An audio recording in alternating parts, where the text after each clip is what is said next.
Nkwaniriza omulabi wange omulungi wa Soul TV nenkubuuzaako nti yo si byotya nno ssebo si byotya nno nnyabo Flavia Ligaga emanya gange program ya nnimiro zaabo tuli Jinja mu bannaffe aba Silver Seeds bakugu mu nsonga z'ebyobulimi ensigo eddagala na buli kimu ekikwatagana ate n'ebyobulimi n'obulunzi. Tugenda kubeera nga tuyiga ku nnyaanya yaffe ennyaanya ey'embala era ng'omukulu Kakungulu Silas yagenda okubeera ng'atutambuza omanye kikaaki ky'olina okubeera nga weekwata era lwaki ye kyo kirimi otya osobola okulabika ng'okifunamu akasente akatagambika. Tambula nange mu musomo gwaffe ogw'olunaku olwaleero. Mwami Silas, nsanyusa okulabako ssebo. Weewaawo. Bitambula bitya?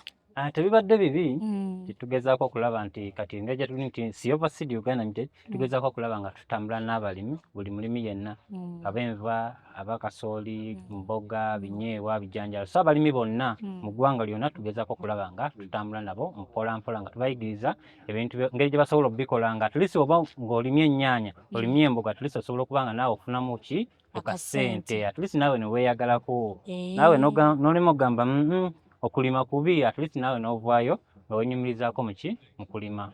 Wenyumiririza mu by'obulimi? Obulimi mbwenyumirizaamu nnyo kubanga obulimi bukola ebintu bingi nnyo obanga okikoze mu mitendera emituufu naawe ovaamu ng'oli musanyufu nnyo.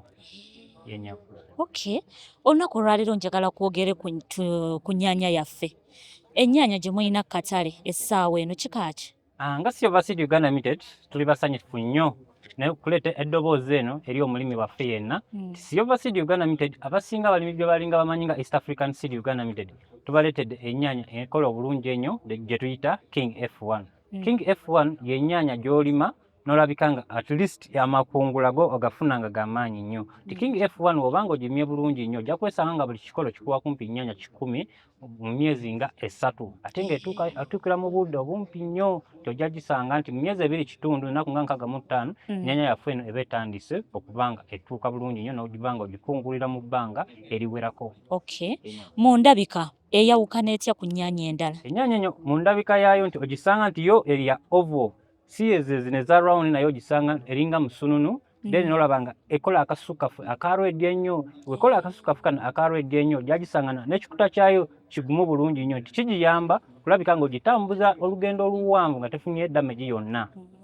Then ojawulo otya ku bika ebirala nti ennyaanya ennyo obanga ogitadde mu kifo kyonna at least eri a bit tolerant kweza endwadde ezitera nnyo tawaanya abalimi b'ennyaanya tujja gisanga tekubwa mu botogwa yo ebeera egumirako embeera eyo then n'embala eno n'ogisanga ng'eri mu kubala bulungi nnyo n'egejja bulungi nnyo nti ojja kwesanga nga ekikolo ekimu kiriko almost kilo nga 5 ku 6 ennyaanya emu almost eri muzitowa grams 15 ekigiyamba ennyo nti omulimi ono aba asobola okukola ki bikolo 3 obanga almost oli mu kilo nga 10.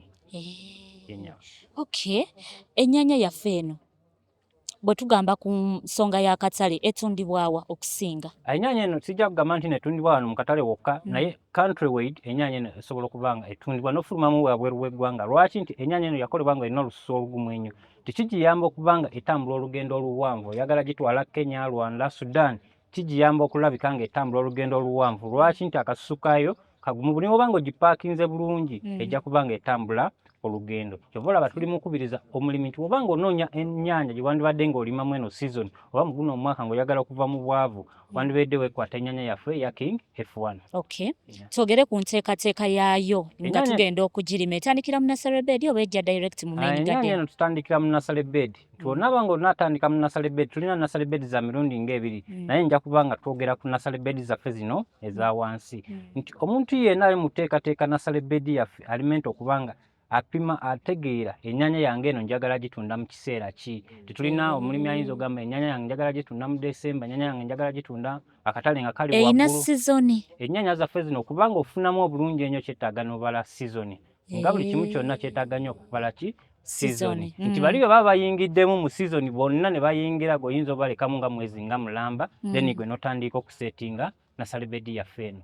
Kati mu nursery bed yaffe eno ennyaanya yaffe eno yeetaaga ogiteekateeka mu kifo ekiri open tetwetaaga nnyo kifo kirina miti mingi mu bitooke bingi twetaaga nnyo mu kifo ekiri open nti ennyaanya eno n'ebeera ng'efuna omusana olweggulo n'omusana gwaffe ogw'okumakya then n'olyoka okola ki ogisimba. Ekitegeeza yeetaaga ekyererezi. Yeetaaga mu kifo ekifuna omusana omulungi ennyo n'ebeera nga tefuna buzibu bwonna nti ejja kubanga erwalalwala ejja kubanga ewanvuwa nnyo naye n'ebeera nga etambulira ku kondishoni eza bulijjo. Okay. Mu nursery bed emalayo bbanga ki? Ennyanya yaffe eno mu nursery bed ejja kubanga emalamu wiiki 3 kasita oba nga ogirabiridde bulungi ogiwadde okulya okumala nti wano mu kugisimba omaze ogisimba bulungi etandise okubanga etandise okubanga evaayo bwebanga etandise okuvaayo n'otandika okubanga ogiriisa bulungi nnyo nga omusomesa abanga akuyisizaamu ojja gisanga nga emaze wiiki 3 ebeere ng'erirwedde kubeera nga etransplantingibwa. Okuliisa otegeeza bigimusa? Okuliisa kw'ennyaanya kuno tutegeeza bigimusa byebiriwo ebyo nga Silver Seed Uganda Limited tulina ekigimusa kyaffe ekya Vegmax. Bw'obanga okiyisizzaako ne tubeera n'akadagala kaffe aka Cibamectin. Obudagala buno bw'obanga ogiwadde ekigimusa n'ogiwa n'akadagala k'ebiwuka n'ogiwa ne fungicides zino ojja kugisanga nga ekuze bulungi nnyo. Terina birwadde ogitwitinze ekirwadde ogitwitinze obuwuka then n'ogiwa n'ekyokulya n'ogizza amaanyi ejja kubanga etambula bulungi nnyo. Mu wiiki 3 ejja kubanga already omaze oteekateeka ennimiro wano wejja okubanga egenda then ogizeewa mu nnimiro yaffe. Ng'ekyali mu nursery bed yeetaaga amazzi okufukirirwa oba tekyetaagisa eri resistant nnyo ku drought? Nga onaalaba n'obwanagamba nti no omwana omuto yenna yeetaaga okuba nga alabirirwa bulungi nnyo. N'ennyaanya yaffe eno bw'eba ekyali mu nursery bed yeetaaga okuba nga efuna ku mazzi gano. Ojja funa watering can obeere nga at least buli luvannyuma lwa nnaku nga 2 oyisaako ne watering can amazzi agali minimum ebeere ng'efuna then esobole okuba nga ekula bulungi nnyo. Okay. Waliwo endwadde ezitera okuzitawaanyiza mu nursery bed omwo? Ennyaanya zaffe zino zitawaanyizibwa nnyo endwadde nnyingi nnyo mu nursery bed naye ekisookera ddala nti ennyaanya eno ng'egyo tuli kwogerako eya King F1 nti yakolebwa nga at least eggumirako ebirwadde ebikola ki ebisinga obungi naye ekyo tekitugaana kukola ki kubanga tugipreventinga ku ki ku ndwadde ez'endala nga kye twandiisa obulwadde bwaffe buno obwa red alebrate nti ojja kwesanga nga kikola kizemu olwa yero. So kati ngaffe Silver Seed Uganda Limited tulinawo akadagala ke tugezaako okuba nga tugamba omulimi tutandika n'akadagala kaffe ako tulina akadagala kaffe ke tuyita Winner 70 WP tikakuyambako kalina ebirungo byaffe bibiri kalina Mancozeb ne Metalaxyl tikakuyambako okulaba nga kalwanisaako ekyo ekirwadde oba ekya bright oyo nga ennyaanya zaffe zikyali mu nursery bed then tubeera ne Cibamectin akuyamba okuba nga agobamu obuwuka bwonna obwandibadde busala ki ennyaanya zaffe zino. So ne zibeera nga mu nursery muno zitambula bulungi nnyo. Nti mu nursery eno osinga oba ogiteeseteese bulungi ojja kwesanga ne wano mu main garden ennimiro eno ejja kuba nga tekola ki tekutawaanya. Lwaki? Nti omwana obanga omuteeseteese bulungi ne waba nga akuze ajja kuba nga atambula bulungi nnyo. Tugenda okusimba ennyaanya yaffe mu main garden ekulira ku ttaka erifaanana litya? Ennyaanya yaffe eno nga tugambye nti nnungi nnyo esobola okuba nga efevalinga buli mulimi yenna. Ettaka lyaffe lino eribeera nga lya black nga lirinamu akagimusa oba nga lirina ettaka lye twandiise loamsoil zirino nga lirinamu kano aka black oba humal lisobola okuba nga lifevalinga ennyaanya eno okuba nga ekola bulungi nnyo. Then n'oteekako okuba nga ogiriikiriza kuliikiriza kikulu ennyo kubanga tulina abalimi n'agamba nze ngenda bagula ennyaanya ngenda ensimbe busimbi tojja gifuna nga wano tusuubira nga ogirabiridde bulungi. So buli ku ttaka osobola okuba nga ogiteekako naye n'okola ki n'ogiriisa bulungi nnyo enyavu. Olwo tugenda okusimba ekinnya kyaffe kirina kuba nga kyenkana ki? Abalimi abasinga batera nnyo otema ebinnya wansi nga biwanvu nnyo naye tetulime tema binnya bino nga ki nga biwanvu nnyo. Tulime nti okuba nga at least woba otemye enkumbi esooka oyongerako katono nnyo then n'obeera ng'ossaamu ekigimusa n'oleeta ennyaanya yaffe eno n'ogissaamu n'oteekako ettaka katono nnyo. Tulina bano abalimi tuwaba alesa ennyaanya eno gitransplanting nti aginyiga nnyo n'agirinnyako nnyo tekyetaagisa girinnyako nnyo just tema ekinnya teekamu ekigimusa then leeta ennyaanya yaffe eno giteekako akataka katono nnyo then ogiteekeko amazzi ejja kuba nga ekula bulungi nnyo. Mu eka tuyinza kuteekamu saketi zenkana ki oba tusima ebinnya byenkana ki? Nga Silver Seed Uganda Limited tubala nti ennyaanya yaffe eno tugezaako okulaba nga tuzibalira mu grams. Ti mu eka eno tujja kubala grams 25 zijja kuba nga zimala bulungi eka. Lwaki? Nti tusinziira ku standard spacing gye tujja okuba nga tukozesa nga tujja okulaba ku nnimiro zaffe ze tuteeseteese ku ddemo zaffe ez'ejjinja oba ku ddemo zaffe zino eziri wano mu jjinja. Spacing erina kubeera etya? Nga Silver Seed Uganda Limited oba ennyaanya yaffe eno eya King F1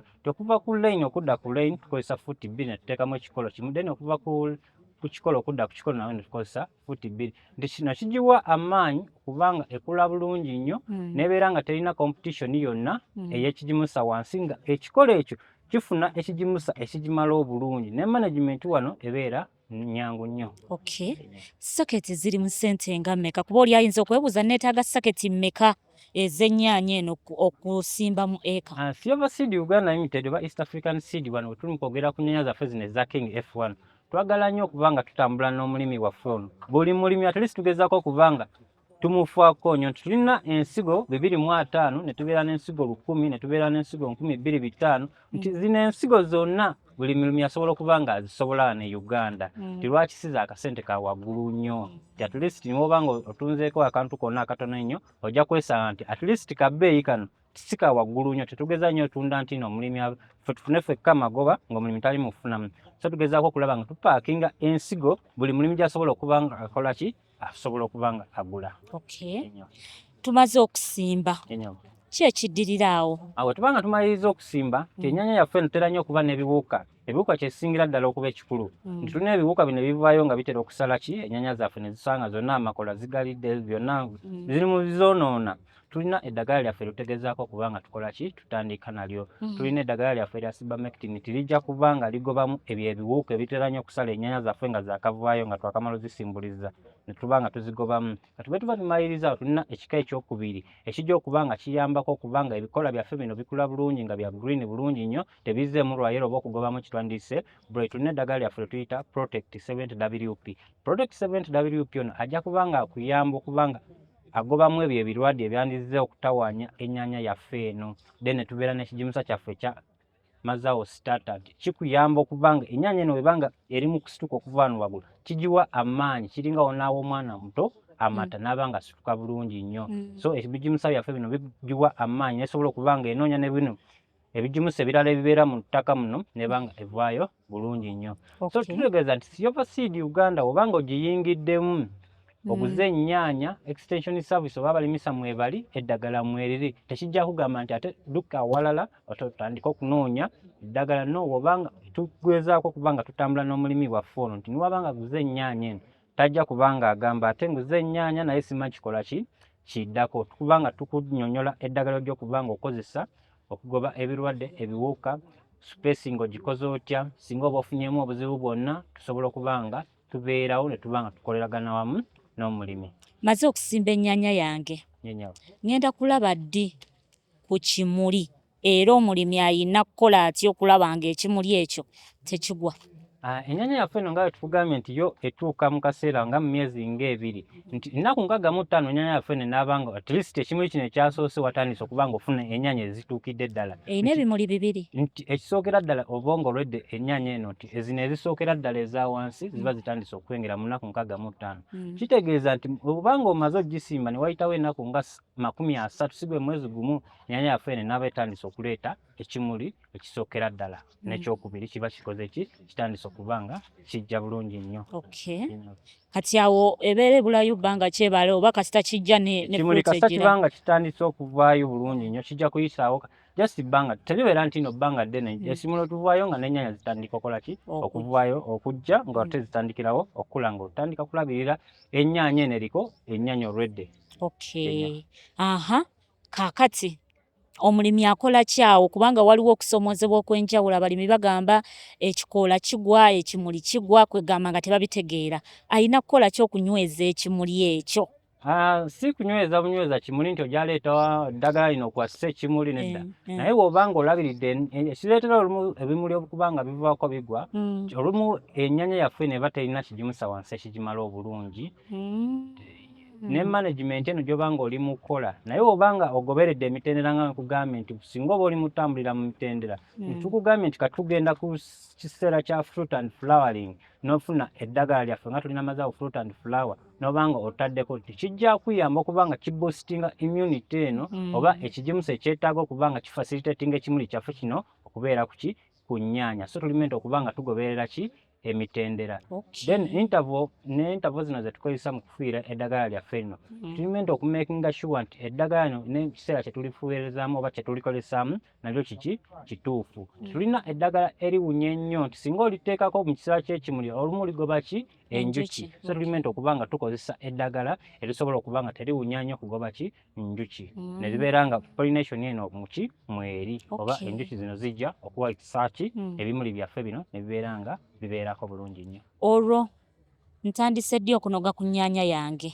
Ennyaanya yaffe eno nga nkugambye mu ntandikwa nti terwawo nnyo. Mu nnaku 65 ng'omaze ogijja mu nasale bed, ennyaanya zaffe zino ezisookera ddala ezasoose okuleeta ekimuli ojja kuba ng'otandika okukola ki? Ozikungula. Ngikungulidde ebbanga ki? Ennyaanya ejja kulwawo nti ojja gikunguliranga mu ebbanga lya myezi ng'ebiri ebiri kudda waggulu nti buli w'oba nga ogiggyeko wansi osobola okuba ng'ojjongerako ekigimusa n'oba ng'ogiboostinga nereeta ekimuli ekyowaggulu. Bw'oggyako ezisooka oteekayo ekigimusa wansi. Osobola okussaako ekigimusa oba n'ogiteekako ekigimusa eky'amazzi ne zibeera nga esigala nga ekyalina amaanyi. Kiringa banakugamba nti nno maama yazadde naye akyetaaga okuba nga akola ki? Aliikirizibwa. Nti zino ennyaanya bw'oba nga oziggyeko oba nga ogisiseemukko so kati yaba yeetaagamu ogiboostingamu nezza amaanyi bulungi nnyo n'eryoka oba nga ereeta ekimuli ekirala n'ekikoola ne kisigala nga kitambula bulungi nnyo. Eyinza tuwa kyenkana ki? Ennyaanya ekikola ekimu. Nti ennyaanya eno bw'oba ng'ogirabiridde bulungi nga tujja okulaba ku bikolo byaffe biri mu Jinja Show nti ennyaanya emu ejja kuwa ebikolo ennyaanya 100 ku 150 buli ku kikolo. Ate ng'ennyaanya zirina reasonable size nga nnene bulungi nnyo nga ennyaanya emu ezitoba grams 10 ku 150. Ezo ennyaanya 10 ezituwa mu bbanga ki?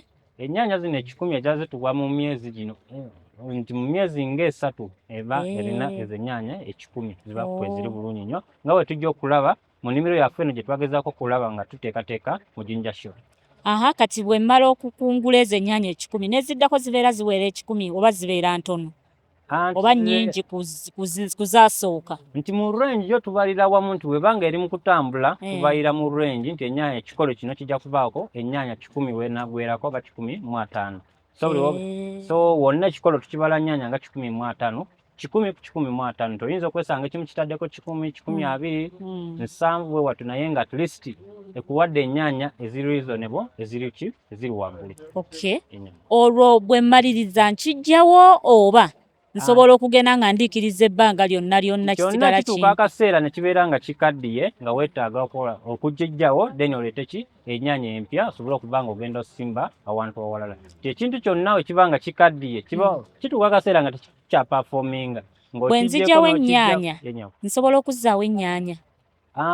Oyinza obutazaawo nnyaanya ne tukola kitwandiyise crop rotation tunoleeta ekintu ekirala ekitaba nga tekiri mu famire y'emu n'ennyaanya. Lwaki? Nti olw'endwadde zino nti bw'oba naaba ozizaawo ennyaanya mu kifo kyekimu ekyo ojja kwesanga nti endwadde zino ezimu ezibabadde ezazijja mu zino ennyaanya ate ziri mu kulumba ennyaanya zino empya. So kyetaaga at least n'oleeta ekirime ekirala nga tekiri mu famire y'emu ey'ennyaanya eno n'ossaamu ne wayitawo season then n'okomyawo ki ennyaanya. Yambako ku mulimi wange akulaba akadde kano yeebuuza nti biki ebyo birime ki ebyo ebitambulira mu famire y'emu n'ennyaanya? Ojja kwesanga ennyaanya zitambulira mu famire emu ne biringanya, karoti, emboga bijja kuba nga bitambulira ki wamu. So kati ng'ebyo oyinza obutabizza wamu n'oleeta nga kasooli n'ossaawo n'osobola lumonde sosobola muleeta wabadde ki nnyaanya. So oba obedde lumonde sobola kuzzaawo ki nnyaanya bijja kuba nga bitawaanyamu obirwadde bijja kola ki bijja kuba nga bikutawaanya. So at least kyetaaga n'oleetawo muwogo bintu bwe bityo. Then cycle n'eyitawo ne tubreaking eno cycle y'ebiwuka then n'okola ki n'okomyawo ennyaanya zaffe zino. Okay. Otukoze bulungi mwami Silas, ndowooza nga nkusiibula. Sooka otubulireko lwaki ennyaanya zino muziteeka ku buti? Anti ennyaanya zonna oziteeka ku buti nga we tuziraba ngaawo we ziri nti management ebeera nnyangu nnyo ne quality y'ennyaanya eba nnungi nnyo. Nti olaba nga zino ennyaanya ziri wano mu kabo twazijja kuno ku miti direct naye olaba quality yaazo nti osobola okubanga oba nga tugeze nti ogenda yisaamu bbomba oba ogenda fuuyira ddagala kikwanguyira nnyo okubanga oyitamu bulungi nnyo. Oba oyagala okuba nga ozisalira kikwanguyira nnyo okukola ki kubanga oyitamu mpola mpola osobola n'oku identifyinga nti kino ekibu kino ekirime kirwadde wano weetaagawo gap filling so kikwanguira nnyo okukola management agronomy management zonna ez'ennyaanya. Gap filling bw'ebeera nga ekikola ekyo tekimeze nga wasimbye ozzaawo ekirala. Osobola okuzzaawo ekirala. Musimba ensigo emwemu. Tusimba ensigo emwemu. Bw'etamera ng'ozzaawo endala. Osobola okuba nga okola ki? Ozzaawo endala. Okay. So tetwandyagadde nnyo nti wano olekewo ebbanga ne waliwo ebbanga gabeerenga manene nnyo. Twagala nnyo okulaba nga at least tulina minimized spacing tulabike nga at least tufunamu bulungi nnyo. Okay. Sibula omulabi waffe abadde akugoberera. Abalabi baffe abalungi bonna gye basinzira okuba nga batulaba abagoberera programu zaffe zino ez'ebyobulimi ku Salt Media. Tubaagala nnyo era tubakubiriza nnyo okuba nga bettanira products za Silver Seed Uganda Limited. Lwaki nti bw'obanga ofunye products zino zijja kuba nga zikuyamba. Tikatugeze ofunye nnyaanya yaffe ya King F1 osobola okuba nga otambula n'omulimisa yenna mu kitundu mw'oli n'asobola okuba nga kuba guidance yonna okuva mu nursery bed kutuukira ddala mu harvesting. So tukubiriza nnyo abalimi nti yonna gye muli tuveeyo tubeere nga twettanira products za Silver Seed Uganda Limited. Kuba products zino nnungi nnyo nga bwe mugezezzaako okulaba nga muziraba mu different media za Salt FM. Nnungi nnyo era zijja kuba nga zikola ki? Zibakolera bulungi nnyo naffe tusobole okuba nga tukozesa ebyobulimi nga tuva mu bwavu. So tubaagaliza okulima okulungi. Ebyolwaleero bwe bityo bwe bitambudde omulabe wange omulungi owa Soul TV. Nnyaanya gwe mulamu omukulu gwe tubaddeko. Ndowooza otegedde wa woobadde osobyamu ne weekanga nga amakungula go tegavuddeeyo bulungi. Mwami Cyrus katumuwumulize wano wiiki ejja tujja kubeera nga tetukwata ku nsonga endala. Flavia Ligage mannya gange abankumire Mukama. Bye bye.